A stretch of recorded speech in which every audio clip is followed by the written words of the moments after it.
Bienvenidos a Tecnófagos, devoradores de tecnología. El día de hoy hablaremos de que el pasado nos persigue o de cómo Apple nos recuerda nuestros pecados.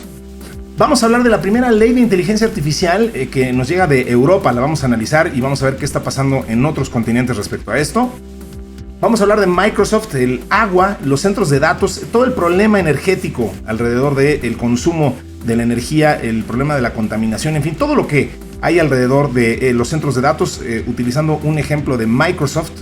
Vamos a decir que esta nova sí se ve y no estamos hablando de ningún tipo de gasolina, estamos hablando de un fenómeno de las estrellas muy interesante.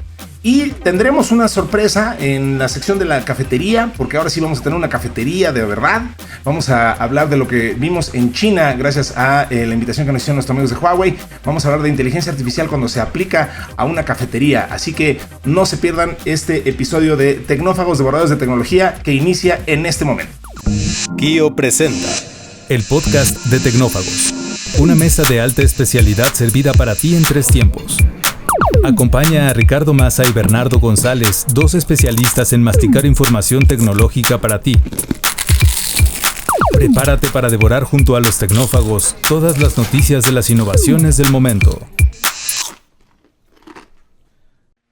Bien, pues ahí está el menú, ya está todo listo y dispuesto para que ustedes procedan a devorar estos sabrosos platillos con nosotros. ¿Y quiénes somos nosotros? Pues yo soy Ricardo Massa, servidor y amigo, y con nosotros está, como siempre, el otro tecnófago, el tecnófago que sabe de todas las tecnologías que debe de haber y puede haber y va a haber en esta y en otras realidades, en otros planos existenciales. Mi querido amigo Bernardo González, ¿cómo estás, Bernie? Rick, muy contento de estar otra vez por acá. Digo, sé poco y cuando no sé, pues me pongo a leer contigo y aquí entre los dos tratamos de explicar de qué se tratan las cosas.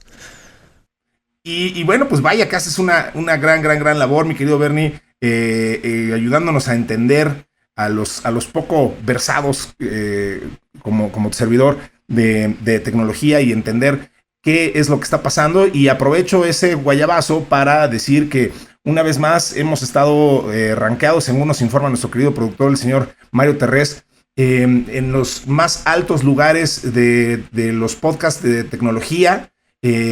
Sobre todo en el área de México. Sabemos que también hemos rankeado alto en otros países que nos hacen el favor de escucharnos y no tenemos más que palabras de agradecimiento para todos ustedes que nos hacen favor de escucharnos. Les recordamos que pueden interactuar con este podcast pues enviándonos un correo a tecnófagos@kio.tech, pero la verdad, honestamente, preferimos que lo hagan a través de nuestro grupo de Telegram. Ahí buscan en Telegram la palabra Tecnófagos, ahí estamos Bernie y yo, y ahí está un nutrido grupo de comensales cada vez más interactivos y enviando mucha información, haciendo muchas preguntas muy difíciles de contestar y que intentamos abordar en este podcast. Y pues a todos ustedes, de verdad, muchísimas gracias. Es un orgullo que estemos en esos rankings tan altos. Hemos estado en el número 1 muchísimo tiempo. Llegamos a estar en el 2, en el 3. Nunca bajamos del 3, pues. O sea, andamos en los más altos escalones de las escuchas, al menos en la plataforma de Spotify, que es quien nos entrega esas métricas. Sabemos que en otras plataformas también nos escuchan. Entonces, pues, qué orgullo, Bernie. Y pues eso nos motiva a seguir adelante con este podcast. Sí, absolutamente. La verdad que muy agradecidos con usuarios muy fieles, sobre todo ahí en el grupo de Telegram. Ya identificamos varios nombres que son muy activos. No solo hacen preguntas, también comparten contenido, hacen discusiones, se echan la mano entre unos y otros. La verdad que una buena comunidad y pues eso nos motiva a seguir aquí presentando estas noticias e investigando y viendo cómo evoluciona toda la tecnología en general.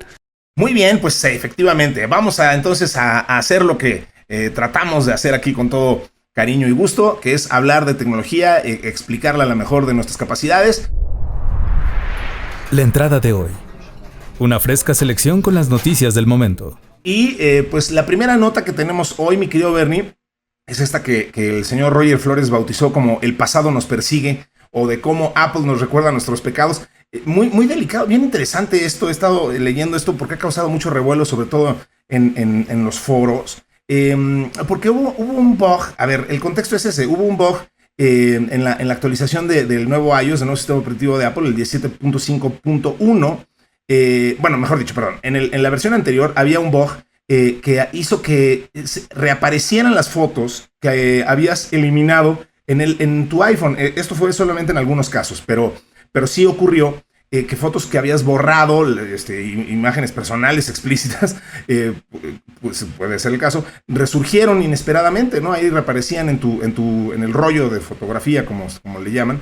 Y bueno, pues esto lo identificaron varios usuarios ahí en los foros de Reddit, en otras plataformas, pues empezaron a decir, oye, ¿qué onda? Pues esta foto yo ya la había borrado, ya le había dicho a Apple que la borrara de todos mis dispositivos, de mi nube, de mi iCloud, y ahora reinstalo, o sea, hago un update al sistema operativo y ¡pum! Reaparece una foto que yo ya había pedido que borraran. Entonces, eso, bueno, a ver, al parecer fue un problema menor, digamos, o sea, es un tema de metadatos corruptos, ya se corrigió ahora con esta versión que les digo, 17.5.1, pero digamos que pone sobre la palestra, mi querido Bernie, un tema bien interesante, que es pues que las cosas nunca realmente desaparecen de internet, ¿no? O sea, puedes borrarla de tu dispositivo, puedes decirle a Apple que lo borre de la nube, sí, lo que me digas.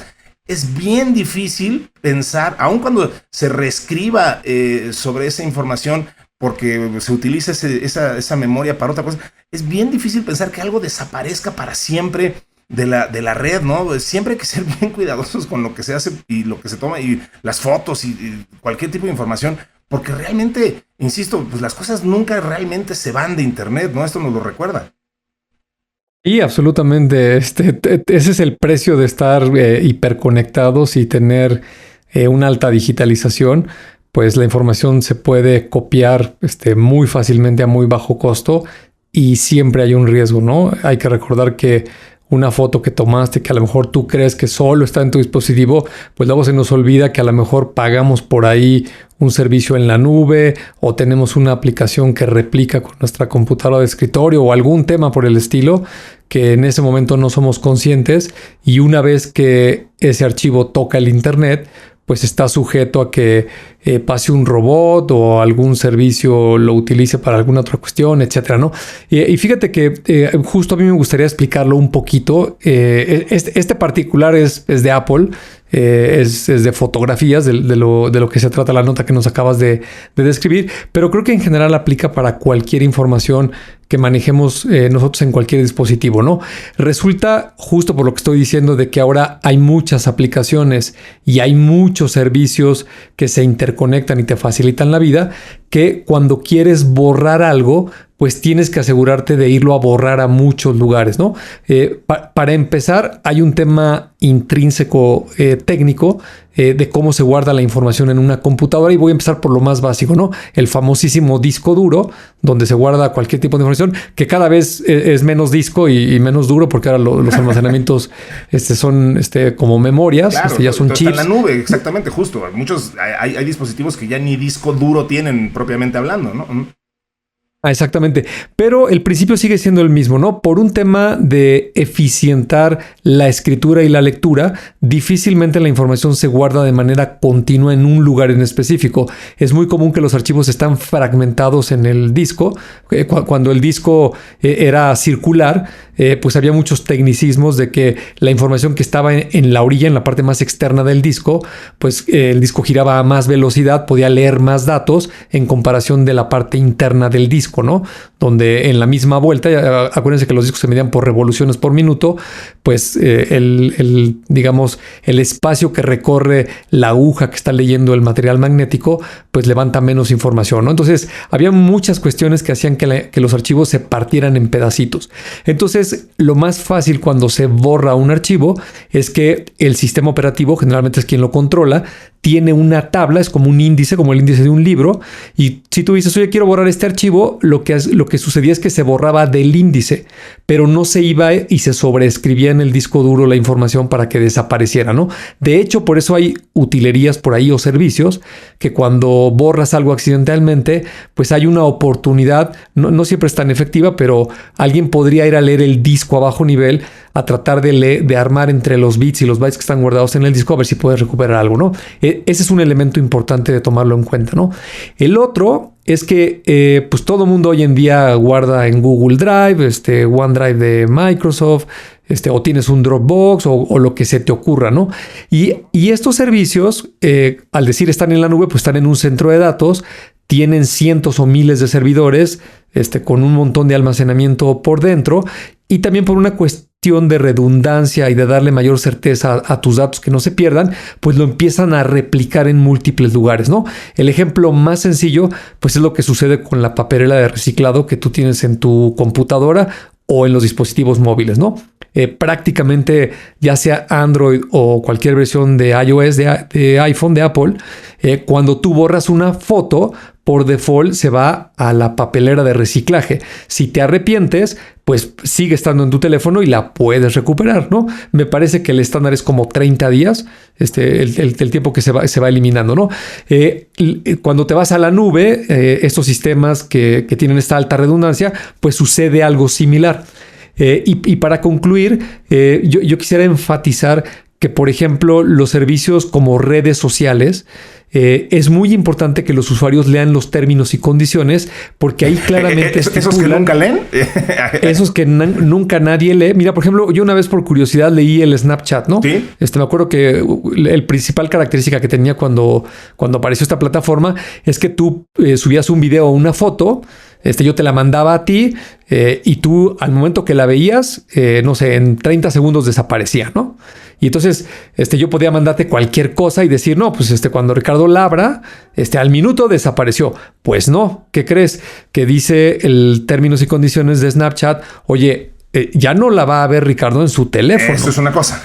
pero sí está en los servidores. Así es. Entonces nosotros tenemos entre 24 horas y 30 días para eliminarla de manera definitiva, ¿no? Y eso pues ya pone las cosas en otra perspectiva. En otra perspectiva. Perdón, acabo de leer, indagando sobre este tema, leí una nota terrible sobre una familia en Estados Unidos que está demandando a Vine. ¿Te acuerdas de Vine? Porque hace varios años, este es un caso de hace varios años, un niño lamentablemente cometió suicidio por un caso de sextorsión que le hicieron a través de Vine. Y justo mencionan en la demanda la incapacidad de Vine de borrar las fotos. Este niño, de parte de este engaño horroroso que le hizo este criminal que lo llevó al suicidio, parte del engaño era que el niño creía que las fotos que él estaba enviando estaban siendo borradas. Y Vine le hacía creer, o al menos así se está interpretando la demanda, de que él lo entendía así, esas fotos desaparecían. Y efectivamente, como lo dices, no desaparecían, y este tipo, el criminal, tuvo tiempo suficiente de tomar esas fotos, bacopearlas, y bueno, pues ya, él ya tenía las fotos para siempre, y este niño creía que solamente las había podido ver abrir y que estas desaparecían, ¿no? Absolutamente. Mira, la recomendación más general y que todo el mundo deberíamos de hacer mucha conciencia es lo que empezaste tú diciendo, ¿no? Estamos hiperconectados. Esta información, eliminarla por completo, pues es muy complejo. Y la recomendación sería, oye, si tienes información sensible, por ejemplo, tú mencionaste desnudos, ¿no? Violencia, o algo que puede comprometer a una empresa, a una persona, pues de entrada no es una buena idea que lo subas a una de estas plataformas, ¿no? Porque aunque te garanticen, como lo que acabas de mencionar de este niño muy lamentable, te garanticen que se borra automáticamente, que ya no está, pues tú cómo sabes si la persona del otro lado le tomó una foto, ¿no? Con otro celular, y luego va y publica eso del otro lado, y ya te metió en un problema, ¿no? Y para terminar, fíjate que durante el fin de semana, obviamente se le cuestionó muchísimo a Apple, que es una compañía que suele no dar muchos detalles cuando pasan ese tipo de cosas, y estuvo muy simpático porque publicó que en el parche donde venía esta nueva versión que corregía este problema, donde decía que sí, que efectivamente a algunos usuarios, no a todos, eso es cierto, a algunos usuarios les reaparecieron algunas fotos porque hubo una corrupción en una base de datos, ¿no? Entonces mucha gente dijo, oye, eso es muy ambiguo, ¿no? A ver, explícame cómo que se corrompió la base de datos. No, pues mira, lo que pasa es que hay una base de datos local en el teléfono, en la aplicación de las fotos, y a lo mejor algún registro se dañó y entonces se borró del servidor, pero no del teléfono. Y entonces dijeron, oye, pero entonces yo las hubiera visto.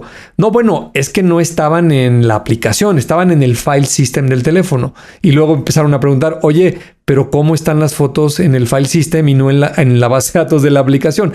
Y bueno, ya se armó creo que ya se enredaron más de lo que trataron de explicar, pero a final de cuentas, creo que es muy complejo. Esa es tal vez la palabra, ¿no? Hoy en día, pues de entrada tomamos tantas fotos, hay tantos features que tienen los teléfonos, los dispositivos, que me permiten que si la borré, que si la subí a no sé dónde, que si la puedo recuperar. Por ejemplo, yo tengo Dropbox y si pagas adicional, archivos que yo borre de la nube de Dropbox, hay términos y condiciones que hay que leer, pero me los pueden recuperar, no sé hasta cuánto tiempo, ¿no? O cuántas veces, pero eso te habla de que internamente la compañía pues tiene varias copias de la información para poder ofrecer este tipo de servicios. Eso, es que sí, perdón, me quedo mucho con eso que estás explicando, porque yo recuerdo, al menos hasta hace poco tiempo, por ejemplo, AWS te ofrece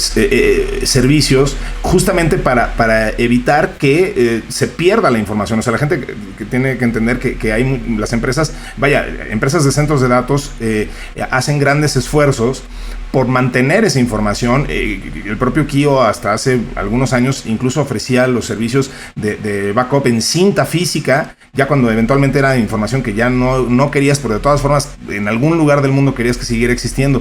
O sea, en el caso de AWS que menciono, recuerdo que lo iban equiparando con temas de frialdad. Se me hacía chistoso porque decían, bueno, ¿quieres que esta información la tengamos en el glaciar? No recuerdo si era exactamente el nombre, pero... sí, así se llama, Glacier, es el servicio. Literalmente decían, bueno, es algo que se va a tardar mucho el sistema en recuperarlo porque va a estar ahí en lo más recóndito del mundo, pero ahí va a estar tu información. Si nunca la vas a usar, pues nunca la uses, pero si un día la necesitas, pues digo, ten en cuenta que se va a tardar en encontrarla el robot, pero ahí va a estar. ¿Sí? Literalmente ahí sumergida, pero no va a desaparecer, que ese es justo el punto al que estamos llegando. Sí, es que es paradójico, ¿no? Por ejemplo, si estás hablando de los datos de una empresa, pues tal vez el caso de uso es no quiero que se pierdan nunca, ¿no? Pero un adolescente que estuvo en una fiesta y sucedieron cosas que no debieron haber sucedido, es todo lo contrario, ¿no? Quiere que esos archivos desaparezcan de todos lados. Y cuando tratas de hacer convivir esos dos conceptos, ahí empiezan las complicaciones, ¿no? Muy interesante este tema. Pues, ¿qué opinan de esto? ¿Qué fotos quisieran que desaparecieran de la realidad del Internet? Cuéntenos sus opiniones y todo lo que opinen al respecto. Esto es obviamente algo a lo que vamos a seguir platicando en subsecuentes entregas. Mientras tanto, mi querido Bernie, vamos con lo que sigue. Vamos. El plato fuerte, cocinado a fuego lento durante la semana. Lo que sigue es también tiene que ver con temas de privacidad y con temas de regulación muy importante. Es la primera ley de inteligencia artificial que nos viene de Europa. La Unión Europea, Bernie, aprobó ya la primera ley mundial para regular la inteligencia artificial. Muy interesante esto. Siempre que leo este tipo de notas, me imagino y recuerdo lo que tú dices de tratar de tener una ola con las manos. Pero bueno, interesante que sí estén surgiendo estas iniciativas de legislación. Bueno, no iniciativas, ya es una normativa que abarca un desarrollo, producción y uso de sistemas de inteligencia artificial. Las autoridades de la Unión Europea afirman que la ley puede convertirse en un estándar global para la regulación de la tecnología de inteligencia artificial. Aquí un poco están pensando que ocurra el mismo fenómeno que pasó con las leyes de protecciones de datos, ¿no? Que también el modelo europeo se volvió un estándar internacional. La ley tiene como objetivo promover sistemas de inteligencia artificial seguros y confiables, así como garantizar el respeto de los derechos fundamentales y estimular la inversión y la innovación en inteligencia artificial. Se clasificó el tipo de riesgo. Esto significa riesgo limitado, alto riesgo, productos biométricos, o sea, cosas que son realmente de muy alto riesgo. Y se llegó incluso al riesgo inaceptable, como programas para manipulación cognitivo-conductual y puntuación social a la Black Mirror, totalmente prohibidos. Está muy interesante entonces que se prohíba con esta ley el uso de inteligencia artificial para vigilancia policial predictiva basada en perfiles, prohibición de clasificar personas por datos biométricos en categorías como raza, orientación sexual o religión, o sea que se utilice para discriminar. Y bueno, pues las grandes compañías podrían enfrentar multas de hasta el 7% de su facturación global. Y en el caso de startups y pymes, pues las multas serán proporcionales al tamaño del negocio. Entonces, bueno, ya se creó una oficina dentro de la Comisión, Europea. Y en China, por el otro lado, se estableció el marco legislativo para inteligencia artificial generativa desde agosto. No hay una normativa extensa, China siendo China, o sea, más bien ahí todo lo están controlando de forma muy, muy centralizada.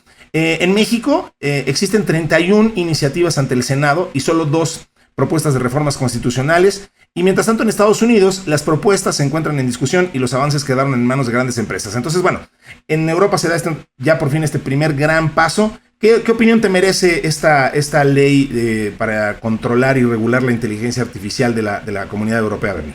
Mira, creo que ya lo había comentado en un episodio hace ya muchos meses cuando estaba todo este boom de la inteligencia artificial.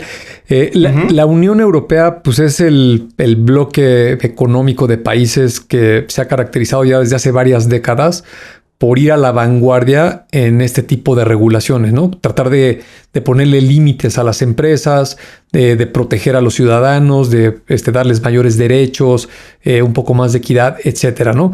Creo que eso está muy bien. Todo lo que acabas de mencionar, estas 4 categorías, digamos lo que es inaceptable, lo que se tiene que tener mucho cuidado y las cosas que se pueden manejar cotidianamente, en principio está bien.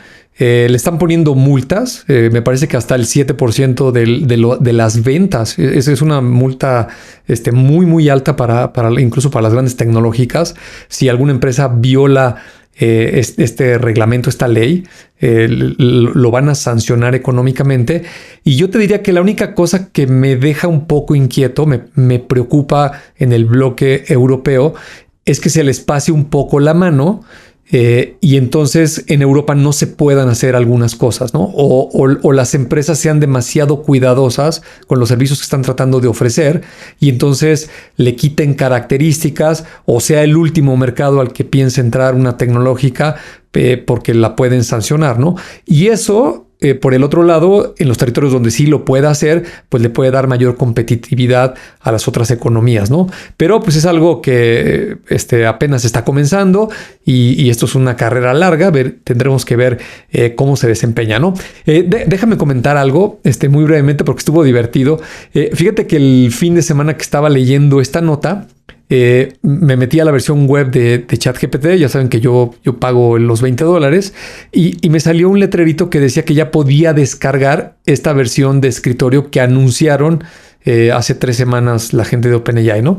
Entonces, sí, la 4O. La descargué y raudo y veloz. Lo primero que fui a probar fue la voz, ¿no? Y para mi mala suerte, pues todavía no está liberada esa interfaz de voz que vimos en los demos, ¿no? Sigue siendo querías ver si sí se parecía a la voz de Scarlett Johansson. No, esta ya no puedo verla porque ya la habían quitado desde la semana pasada. Ya se llamaba Sky. Sky era el nombre de la voz. Esa ya la quitaron, pero ilusamente pensé que iba a estar ahí lo de la voz, pero no, la interfaz de voz sigue estando como si alguien la probó hace algunos meses, es exactamente la misma, ¿no? Pero déjame decirte algo que noté en esta versión de escritorio, ¿no? Lo primero es que ahora cuando le picas para subir archivos, ahora te permite vincularte con tu cuenta de Drive, de Gmail, en el caso de Google. Eso no lo he visto. Sí, ajá. O con el de OneDrive de Microsoft. Me parece que ofrece esos 2. Claro, Microsoft OneDrive y Google Drive. Ajá. O cargar desde la computadora. Yo vinculé mi cuenta de G Drive, entonces ya cualquier archivo que tenga en Google lo puedo utilizar y puedo subir varios, ¿no? Me pareció bastante interesante, ¿no? Y fíjate que agarré justo la ley esta que publicaron, la ley europea del reglamento de la inteligencia artificial, y me encontré por ahí una propuesta del Senado aquí en México. No es una ley, pero se llama ANIA. Ahorita te digo exactamente qué es lo que significa, pero lo que hice fue subir los 2 archivos y pedirle que me hiciera una comparación entre ambos archivos, pero se lo pedí con voz, ¿no? Y entonces es súper interesante la experiencia porque, para empezar, explicarle de, oye, mira, aquí tengo un archivo un reglamento de la Unión Europea que habla de bla, bla, bla, y acá tengo una iniciativa mexicana que habla de no sé cuántos, y lo que quiero hacer es que los compares y que me lo compares en términos de X, Y, Z, ¿no? Es un rollo bastante grande, ¿no? Entonces, a lo mejor es un párrafo un poquito largo. Escribirlo sí está de flojera, ¿no? Y decirlo, pues es bien fácil, es bien natural, ¿no? Y aunque te digo, no es la última versión, es la que se tarda 2-3 segundos en contestarte, esta voz se arranca y te empieza a explicar. Y al menos en mi caso, a mí me funciona. Mientras me lo va explicando, yo voy tomando notas, ¿no? De las notas que voy a comentar aquí en el podcast. Y dije, wow, esto está padre, ¿no? Digo, quien me vea va a pensar que estoy loco porque estoy hablando con la computadora, pero pues es como si tuviera a un cuate ahí que le estoy preguntando algo y me lo está explicando, y mientras me lo explica yo tomo notas, ¿no? Entonces me pareció interesante compartirlo, ¿no? Y mira, fíjate, se llama esto de la ANIA, significa Alianza Nacional de Inteligencia Artificial. Wow, le pusieron un super nombre, ¿no? Y algunas de las cosas que dice aquí, pues bueno, la iniciativa mexicana pues es algo muy, muy suave. Lo que está promoviendo pues es la equidad, la educación, la cooperación internacional, que haya inclusión en todos los aspectos, que sea transparente en las cosas, pero por supuesto no habla de multas, ni de prohibiciones, ni de cosas riesgosas, que justo la otra ley, en contraparte, pues es todo lo que tú dijiste, ¿no? Y te lo va comparando rubro por rubro, y la verdad que estuvo bastante simpático hacer ese experimento. ¿Cómo no? ¿Cómo no? Oye, y bueno, yo nada más para cerrar esta nota, yo quisiera decir, leí una reflexión que vino de no propiamente de Sam Altman, pero de la gente de OpenAI. Estaba leyendo una entrevista en donde decían que los grandes expertos, y por ahí citaban también a nuestro querido Ray Kurzweil, la conclusión que tenemos hoy es que ante el pánico que puede estar desatando la revolución de la inteligencia artificial, sobre todo en el tema de desplazamiento humano, que es una de las cosas que también toca esta ley, de la que es una de las grandes preocupaciones humanas, digamos, dicen algo que me hizo mucho sentido y me gusta la reflexión. Dicen que el temor y la realidad y el riesgo y lo que va a ocurrir antes no es que una inteligencia artificial te quite tu empleo. Dicen, tu empleo te lo va a quitar alguien que sepa utilizar inteligencia artificial para hacer tu trabajo desde otra esfera, ¿no? Y pensando sobre ello, me pareció bien interesante. O sea, claro, el que alguien pueda utilizar un AI y promptearlo de una forma inteligente y empezar a utilizar como para optimizar costos y tiempos y gente y tal, eso sí que puede ser un riesgo, mucho más a que llegue alguien y te diga, ya te reemplazó una inteligencia artificial, ¿no? Entonces, lo interesante de esa reflexión, me parece, y me encantaría que la gente que nos escucha nos dijera qué opina, es que pues la respuesta es muy obvia. O sea, hay que aprender a utilizar inteligencia artificial de una forma muy, muy puntual y eficaz, para incrementar nuestro valor y nuestro trabajo, pues justo para evitar ese riesgo, ¿no? Y absolutamente, lo hemos comentado tú y yo aquí un sinnúmero de veces. Lo que tenemos que hacer las personas es prepararnos, abrazar esta tecnología y explotarla, ¿no? Sacarle el máximo provecho posible. De acuerdo, pues bueno, pues lo dejamos con eso y vamos entonces a otra cosa. Siempre queda un espacio para el postre. Un tema también complejo, interesante, viene por el tema de el consumo de agua de los centros de datos, Bernie. ¿Qué importante es esto? En concreto ahora el ejemplo viene de Microsoft, pero bueno, de nuevo, o sea, sirve más bien como botón de muestra para un problema creciente. El contexto es el siguiente: hay un aumento de emisiones y uso de agua por parte de Microsoft en su apuesta por los centros de datos de inteligencia artificial. Microsoft aumentó su uso de agua de 6.4 millones de metros cúbicos en 2022 a 7.8 millones de metros cúbicos en 2023. Las emisiones de carbono subieron también de aproximadamente 12 millones de toneladas métricas de carbono en 2020 a alrededor de 15 millones de toneladas el año pasado. Las causas, bueno, pues obviamente una mayor construcción de centros de datos, la huella de carbono indirecta proveniente de materiales de construcción y componentes de hardware como semiconductores, servidores y racks. Microsoft, recordemos que tiene el objetivo de ser carbono negativo para 2030 y está intentando tener un uso de tecnología, materiales y procesos más ecológicos, además de proyectos agresivos de reposición de agua.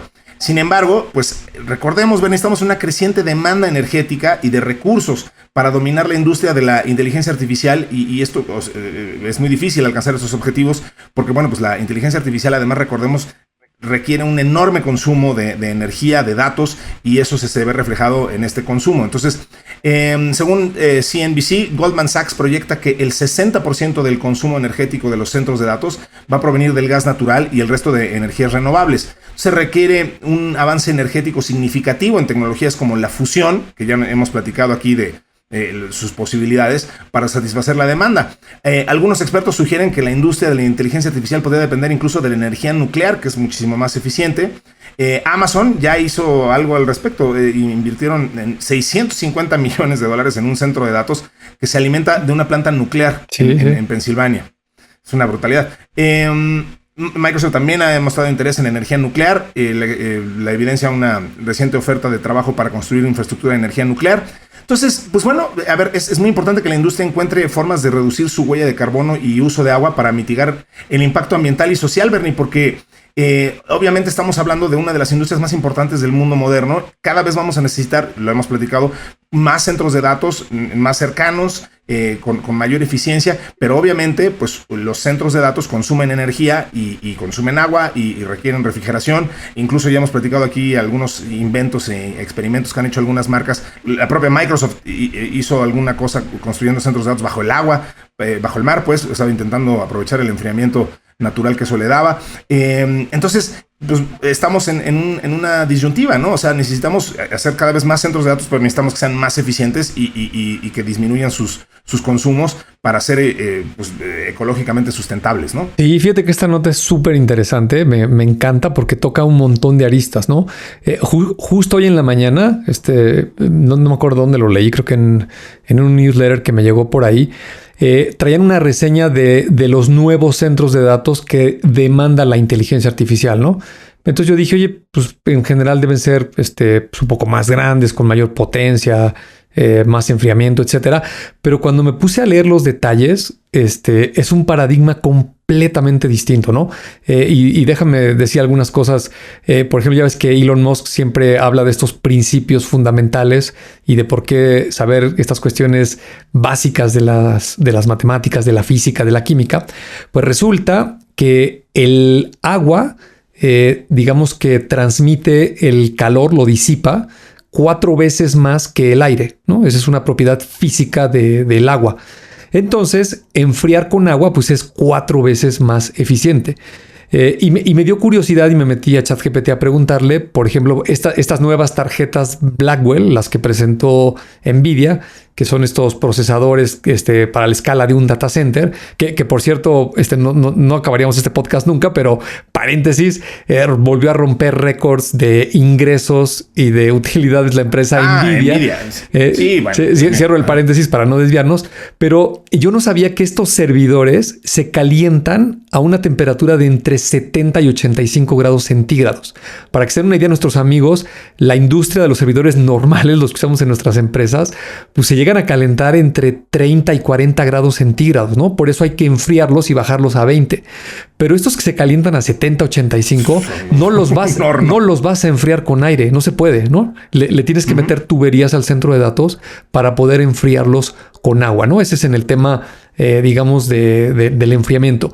Y luego en la parte energética, pues se vuelve súper interesante, ¿no? También una entrevista que le hizo en un podcast a Ray Kurzweil en marzo, Joe Rogan, ya ves que también son bastante extensas, y en una de las preguntas tocan este tema de que si las energías limpias, cuándo van a llegar y que si van a ayudar al planeta.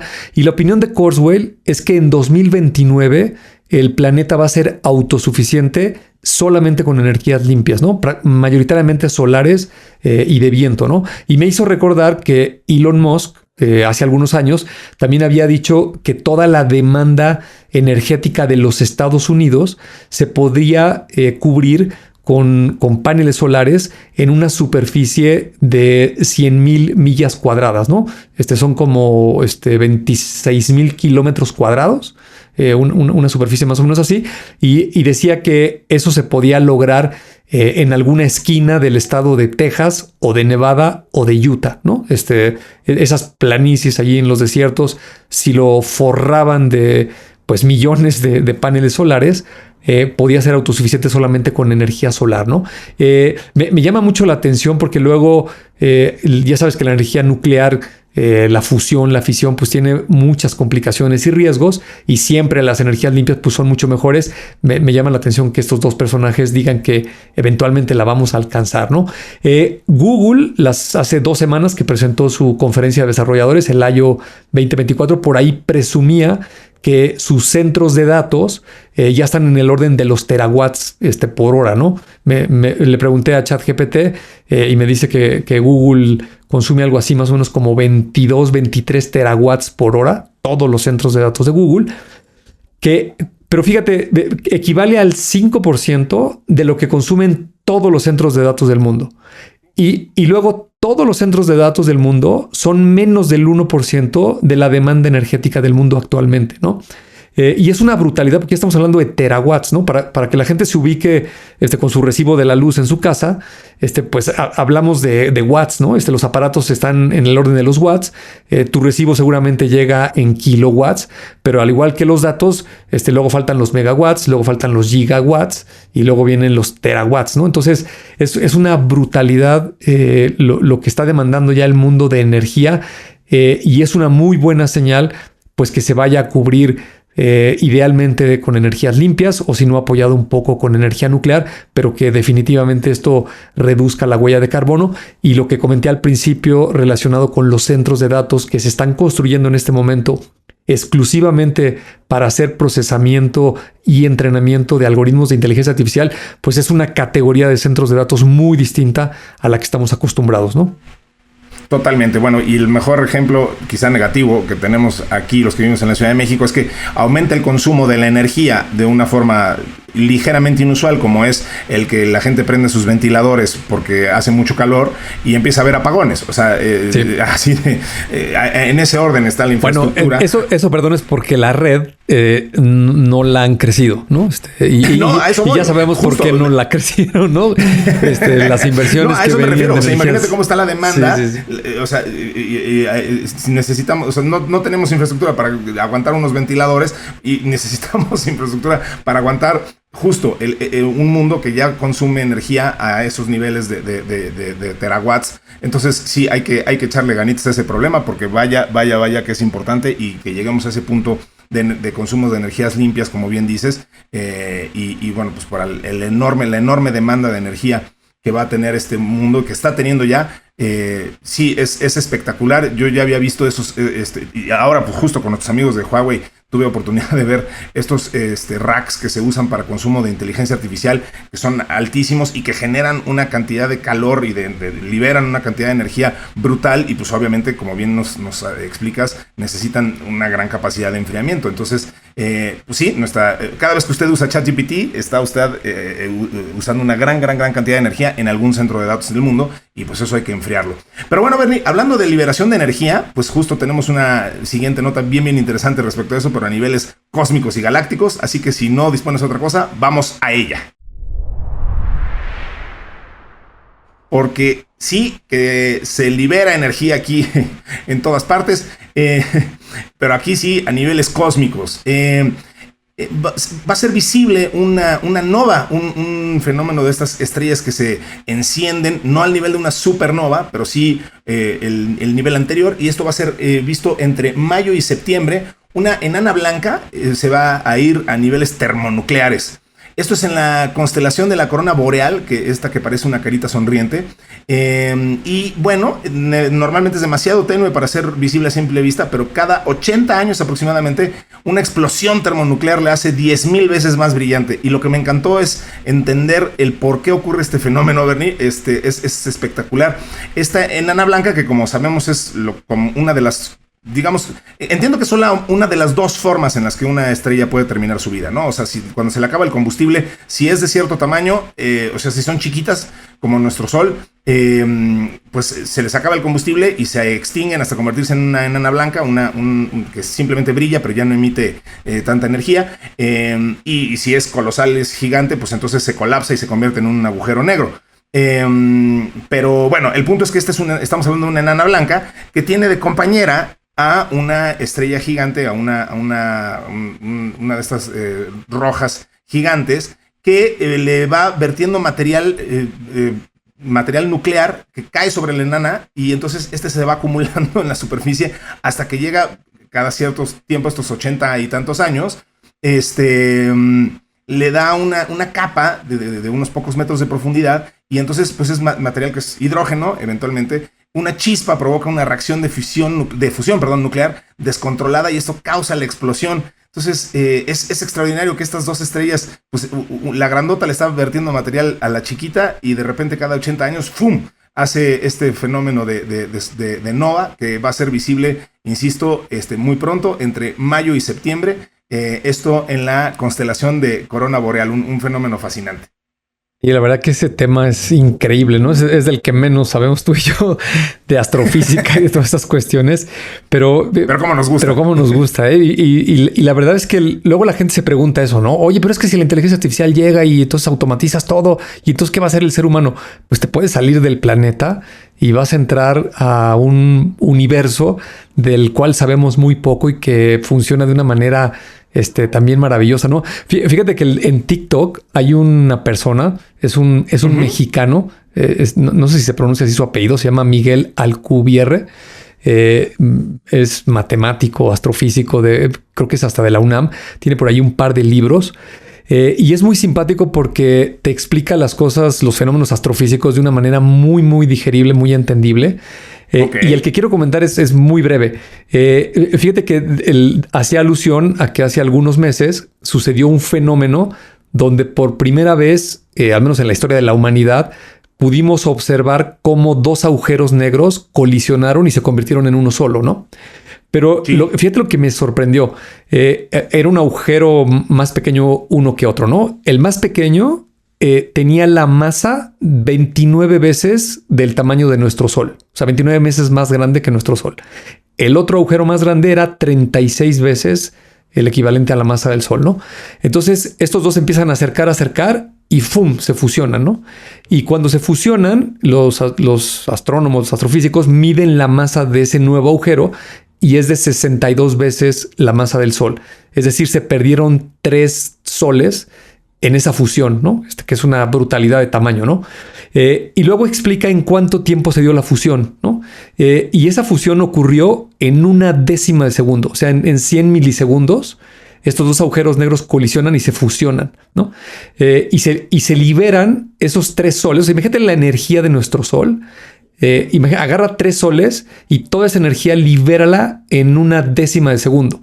Y para ponerlo en contexto, el Sol que está en la Vía Láctea, el que observamos en la Tierra, nos da la energía, la luz, el calor, tiene más o menos 5,000 millones de años que está brillando.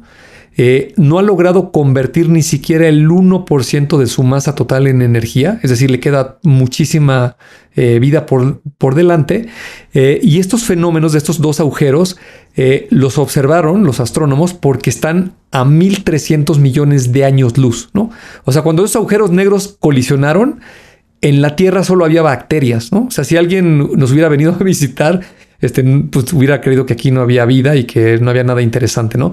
Entonces, simplemente estas noticias que luego tú y yo comentamos de astronomía, la verdad que te das cuenta lo insignificante y lo poco que sabemos de cómo funciona el universo y la vida en otras latitudes, de otras maneras, con otros paradigmas. Seguramente todo lo que sabemos de la ciencia, el 99.9% debe estar equivocado. Y entonces, pues para las siguientes generaciones, movernos a conocer de qué se trata y qué se puede hacer y cómo alguien podría vivir la vida de otra manera, a mí me parece fascinante, ¿no? Fascinante absolutamente. Un dato aquí que viene con la información que nos ayudaron para recopilar esto. Hablando de, pues justo lo que les ocurre a las estrellas una vez que termina su vida útil y se les acaba el combustible. Hay una estrella supergigante llamada Betelgeuse o Betelgeuse, depende de usted cómo lo quiera pronunciar. Y sí, por eso se llama así la película y por eso Tim Burton le puso así a su personaje. En la constelación de Orión, es una estrella supergigante que eventualmente cuando explote va a ser tan brillante como la luna llena hoy en día, y entonces pues esa va a ser muy difícil de ignorar. La explosión de Betelgeuse puede suceder en cualquier momento, o sea, entre ahora y dentro de 100,000 años, pero eventualmente esa estrella va a volverse una supernova. Y entonces vamos a tener muy presente toda esa energía liberándose en la forma de Betelgeuse. Así es, fascinante. ¿Algo de la cafetería? Aquí tienen una dosis cargada de inteligencia artificial.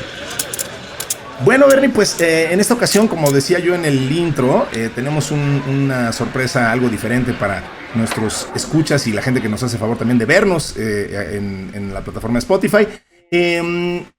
Nuestra cafetería, nuestra sección de inteligencia artificial, pues en esta ocasión vamos a mostrarles una cafetería de verdad, una cafetería de la gente de Huawei que utiliza inteligencia artificial. Vamos a ver algunas cosas de lo que pudimos traernos de China en esta cordial invitación que nos hizo la gente de Huawei respecto a su evento Compass de Cloud. Y pues con todas estas implementaciones, en particular hablando de inteligencia artificial, si te parece. Sí, vamos a verlo.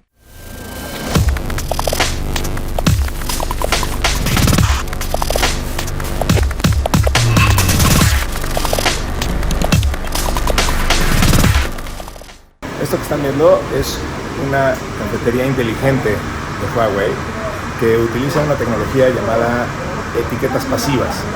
Las etiquetas pasivas se pueden poner en cualquier artículo, se autoenergetizan, no necesitan fuentes de energía y se le puede poner a cualquier SKU, como dirían en el retail. Y entonces, bueno, al meter una caja, por ejemplo, que traiga esas etiquetas pasivas inteligentes, no se necesita inventariar nada. Al pasar la caja por los sensores, ya nos demostraron que inmediatamente el sistema sabe qué contiene la caja, en qué medidas, toda la información que tiene que tener sobre cada uno de los productos. Entonces se imprime esa etiqueta pasiva y pues entonces ya se puede agregar a cualquier SKU que se tenga en la empresa.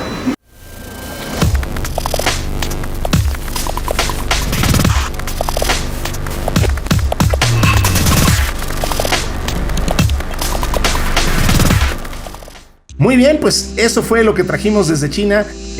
Pues bueno, Bernie, se nos acabó el tiempo, así que muchísimas gracias, como siempre, ya estoy hablando.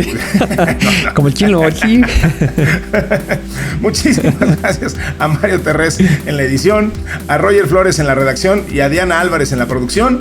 Y muchísimas gracias a ti, mi querido Bernie, y pues por supuesto muchísimas gracias a todos nuestros amigos que nos hacen favor de escucharnos y de seguir la conversación en nuestro grupo de Telegram. Al contrario, ya saben que a mí me divierte muchísimo estar charlando contigo sobre todos estos temas y espero sea igual para toda la gente que nos escucha y nos vemos y nos escuchamos la próxima semana. Esto fue Tecnófagos, devoradores de tecnología. ¡Hasta pronto!